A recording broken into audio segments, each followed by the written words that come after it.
मां हिन वक़्तु मौजूदु आहियां शहदादपुर जे भर में ॻोठ सूमर फीराणी में। हिते हिकु मिनारिटी जा जेके हारी आहिनि उन कम्यूनिटी सां गॾु मौजूदु आहियां। हिननि असांखे इतला ॾिनी त हिननि खे हिते मक़ामी ज़मींदार आहे जेको जंहिं हिननि खे जेको बांदी बणाए रखियो आहे ऐं हिननि खां जेको हिननि जे हिसे जो कायल अनाज हो उहो बि फुरे छॾियो आहे ऐं हिननि जो हिकिड़ो छोकिरो किशन जेको आहे उहो अॻवा करे पाण वटि रखी छॾियो आहे त जीअं ई ॻोठाणा हितां लॾे बि न सघनि। ऐं हिननि जो इहो चवणु आहे त हिननि खे कर्ज़ जे बहाने हिते क़ैद कयो वियो आहे ऐं हिननि खे आज़ादु बि नथो कयो वञे ऐं हिननि जो जेको अनाज आहे उहो बि फुरियो वियो आहे। अचो त वधीक हिननि खां तफ़सील वठूं था त हक़ीक़त छा आहे। हारी आहियां मुरीद खोसे जो।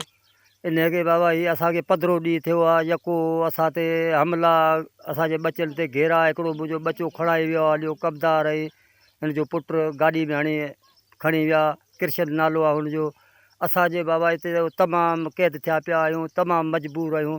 असांजो बाबा हितां खां असांखे आज़ादु कयो बाबा। असांखे चयो त बाबा पैसा ॾेई वञ, असांजो अनाज हर शइ खणी वियो।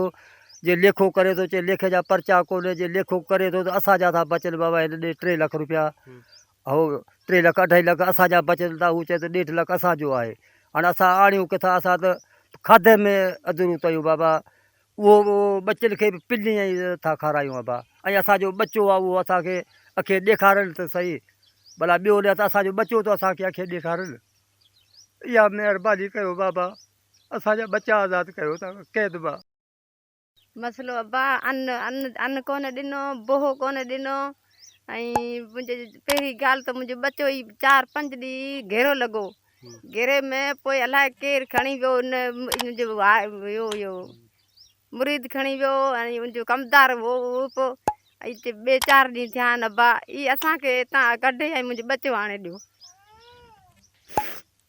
देखो इहा महिरबानी कजो अदा, असांजी हितां जेल खां ते असां कढे, इन काफ़न खां हितां कढो ऐं मुंहिंजो पुटु मूंखे ज़ाहिर करे ॾियो। उनखे एतिरी असांजी महिरबानी थींदी अब्बा। उन में ज़ुल्म आहे, उनजो बचो खजी वियो, उनजो का उनखे शइ कोन थी मिले तो। हाणे क़ैद लॻा वेठा, क़ैद हिन मुरीद खोसे।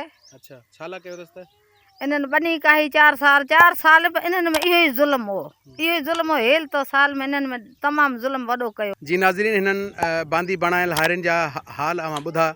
हिननि जो इहो ई चवणु हुयो त हिननि खे इंतिहाई बुरी हालत में हिते क़ैद कयल आहे। हिननि जो हिकु छोकिरो कृष्ण जेको आहे मक़ामी ज़मींदार जेको मुरीद खोसो ॿुधायो थो वञे, उन पाण वटि रखी छॾियो आहे।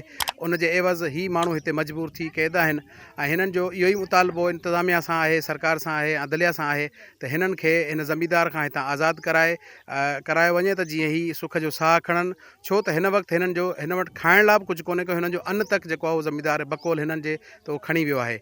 सैयद कुर्बान अली शाह, अवामी आवाज़, शहदादपुर। विज़िट कयो अवामी आवाज़ मीडिया ग्रुप जी वेबसाइट awamiawaz.pk।